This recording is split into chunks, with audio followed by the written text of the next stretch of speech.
Hi students, welcome to our channel EC students. ఈరోజు మన ఈ వీడియోలో అయితే థెవెనిన్స్ థియరం గురించి డిస్కస్ చేస్తున్నాం. థెవెనిన్స్ థియరం అనేది నెట్వర్క్ థియరంలో ఉంటుంది. చాలా ఇంపార్టెంట్ అనమాట సెమిస్టర్కి, అందుకే మనం డిస్కస్ చేస్తున్నాం. స్టేట్మెంట్ ఏంటంటే థెవెనిన్స్ థియరం ఒక statement: any two terminal linear bilateral network having more number of voltage sources, current sources and resistance, then the network is replaced by a single voltage source in series with single resistance across two terminals. ఇవన్నీ మనకు అర్థం కాదురండి. ఏం చెప్తున్నాను ఏంటంటే, ఒక network ఉంటుంది. Network అనేది బాగా కాంప్లికేటెడ్గా ఉన్నప్పుడు మనం ఇలాంటి థెవెనిన్స్ థియరం, నార్టన్స్ థియరం ఉపయోగించి ఆ నెట్వర్క్ డిడక్షన్ చేసుకుని ఈజీగా మనం సాల్వ్ చేయొచ్చు. ఈ థెవెనిన్స్ థియరం ఎందుకు ఇంట్రడ్యూస్ చేశారంటే, కాంప్లికేటెడ్ నెట్వర్క్ సాల్వ్ చేయడానికి ఓపెన్ సర్క్యూట్ చేస్తాం కదా, లో టెన్షన్ టెర్మినల్స్, దాన్ని అక్కడ VTH పెట్టి VTH మనం కనుక్కోవాలి. తర్వాత RTH కనుక్కోవాలి. ఇక్కడ VTH ప్లేస్లో RTH పెట్టి వోల్టేజ్ సోర్స్ని షార్ట్ చేసి కరెంట్ సోర్స్ ఏమైనా ఉంటే ఓపెన్ చేసి మనం అయితే RTH కనుక్కోవాలి. ఫస్ట్ స్టెప్ ఏమీ లేదు, ఈక్వివాలెంట్ సర్క్యూట్ డ్రా చేయాలి. ఈక్వివాలెంట్ సర్క్యూట్ ఎలా డ్రా చేస్తాం? VTH ఒకటే, RTH RL సిరీస్లో పెట్టి డ్రా చేస్తామే. చాలా సింపుల్. సో మనం ఇక్కడ ఎగ్జాంపుల్ చేస్తే మీకు థెవెనిన్స్ థియరంలో ఫుల్ క్లారిటీ వచ్చేస్తుంది. సో ఎగ్జాంపుల్ చేసేద్దాం.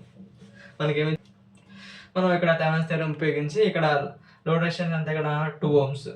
సో దీనిలో 2 ohms ఎంత కరెంట్ ఫ్లో అవుతుంది అనేదాన్ని మనం కనిపెట్టాలన్నమాట యూజింగ్ థెవెనిన్స్ థియరం. సొల్యూషన్ చూద్దాం. స్టెప్ 1 ఏంటి? స్టెప్ 1 రాద్దాం. Remove load resistor RL 2 ohmsని. చూడండి మనం ఇక్కడ ఏం చేస్తాం. సో రిమూవ్ అయితే లోడ్ రెసిస్టెన్స్ రిమూవ్ చేశాను. Open circuit terminals as A and B. So open చేసి A and B అని నేమింగ్ ఇచ్చేస్తా. స్టెప్ 2 ఏంటి? Find VTH across A and B. Find VTH across terminals A and B. So మనం circuit మళ్ళీ draw చేద్దాం. Mesh అనాలిసిస్లో నేను current direction assume చేసుకుంటున్నా. ఫస్ట్గా ఈ డైరెక్షన్ ఎజ్యూమ్ చేసుకుంటున్నా. ఇక్కడ I2 అనుకున్నా. So apply KVL, Kirchhoff voltage law, for loop 1 or mesh 1. నేను లూప్ 1 రాస్తున్నాను. 40 = 5I1 + 20 + 10 into I1 - I2. So 40 - 20 ఇటు రాసేయండి. 15I1 - 10I2 అంటే 20 = 15I1 - 10I2 ఇలా వదిలేసేయండి. సో దీన్ని ఈక్వేషన్ 1 అనుకుందాం. మనకి ఇలా ఈక్వేషన్ 1 వచ్చింది కదా. సో దీన్ని 1 అనుకుందాం. VTH = 10 + 10I1 -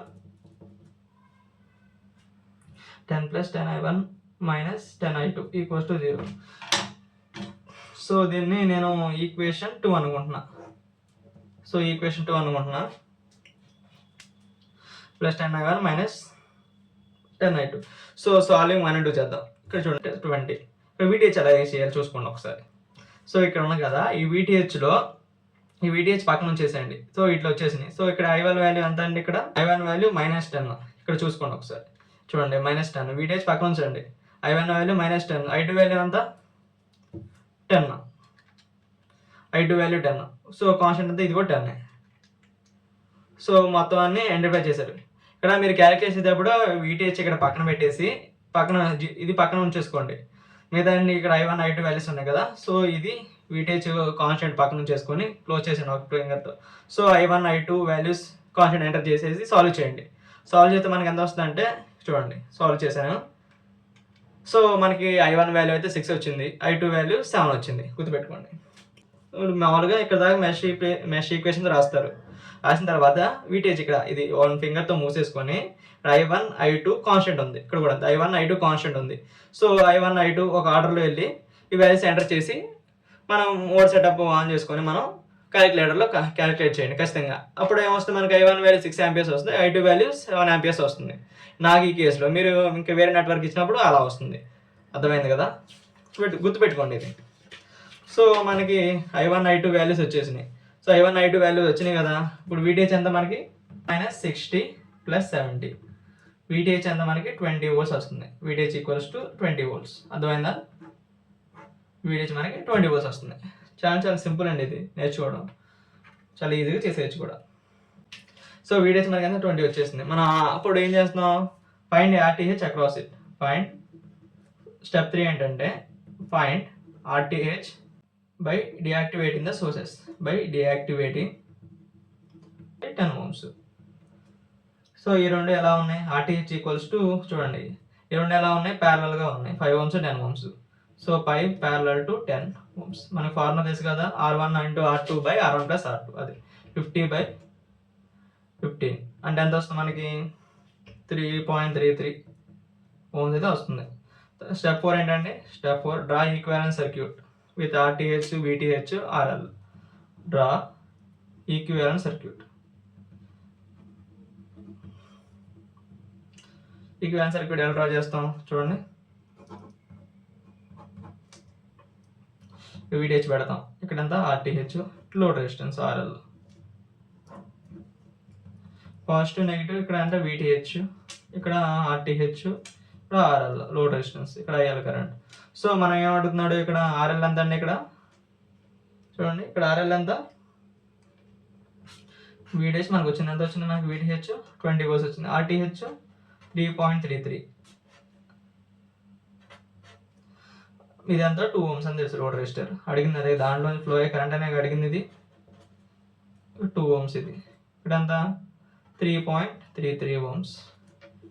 VTH అంతా 20 volts. దీనికి ఏం చేస్తారు, మన ఫార్ములా రెండు ఎలాగ ఉన్నాయి, సిరీస్లోనే ఉన్నాయి.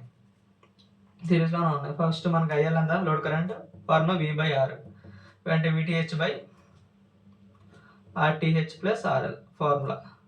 VTH ఎంత ఇక్కడ 20/5.33 ohms. ఎంత వస్తుంది మనకి, IL లోడ్ కరెంట్ ఎంత వస్తుందంటే 3.75 amperes. ఇది థెవెనిన్స్ థీరం అనేది ఇది మనకి current to the 2 ohms resistor. మరి 2 ohms రెసిస్టర్లో ఇంత కరెంట్ అయితే ఫ్లో అవుతుంది. మనం థెవెనిన్స్ థీరం ఉపయోగించి దాన్ని క్యాలిక్యులేట్ చేస్తాం అండి. వీడియో నచ్చితే వీడియోని లైక్ చేయండి. మీ ఫ్రెండ్స్ అండ్ ఫ్యామిలీ మెంబర్స్ ఎవరైనా ఉంటే వారికి థెవెనిన్స్ థీరం అర్థం కాకపోతే వారికి షేర్ చేయండి. మరిన్ని ఇన్ఫర్మేషన్ వీడియోస్ కోసం మన ఛానల్ సబ్స్క్రైబ్ చేయడం మర్చిపోకండి. ఇది మనకు ఆన్సర్ అన్నమాట.